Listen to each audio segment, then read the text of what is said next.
Italy کے شہر بلوگونیا میں دعوت اسلامی کا اجتماع عام منعقد ہوا۔ 2 روزہ اجتماع میں اٹلی سمیت برطانیہ، فرانس، جرمنی، پاکستان اور دیگر یورپی ممالک سے ہزاروں عاشقان رسول صلی اللہ علیہ وآلہ وسلم نے شرکت کی۔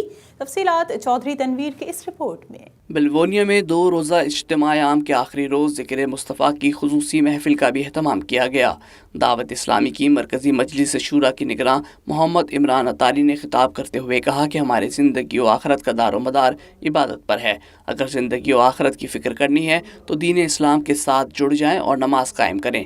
نماز ہی ہماری بخشش کا سبب بنے گی۔ اگر ہم معاشرے میں تبدیلی چاہتے ہیں، اصلاح چاہتے ہیں تو کوشش کریں کہ ہمارے معاشرے کا بچہ نمازی بن جائے تو مسجد آباد ہو۔ اجتماع سے خطاب کرتے ہوئے مرکزی مجلس شورا کے رکن و نگراں یورپ دعوت اسلامی حاجی اظہر اقبال نے کہا کہ شرکا اس دعوت کو عام کرنے کے لیے اپنی طور پر ہر ممکن کوشش کریں۔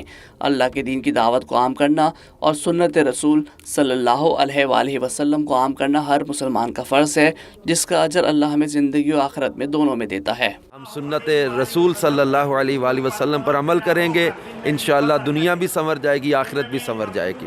اجتماع کے اختتام پر محمد عمران اطاری نے خصوصی دعا کروائی۔ اجتماع میں اٹلی سمیت فرانس، جرمنی، اسپین، یونان، پرتگال، آسٹریا، برطانیہ اور پاکستان سے بھی دعوت اسلامی کے رہنماؤں نے شرکت کی۔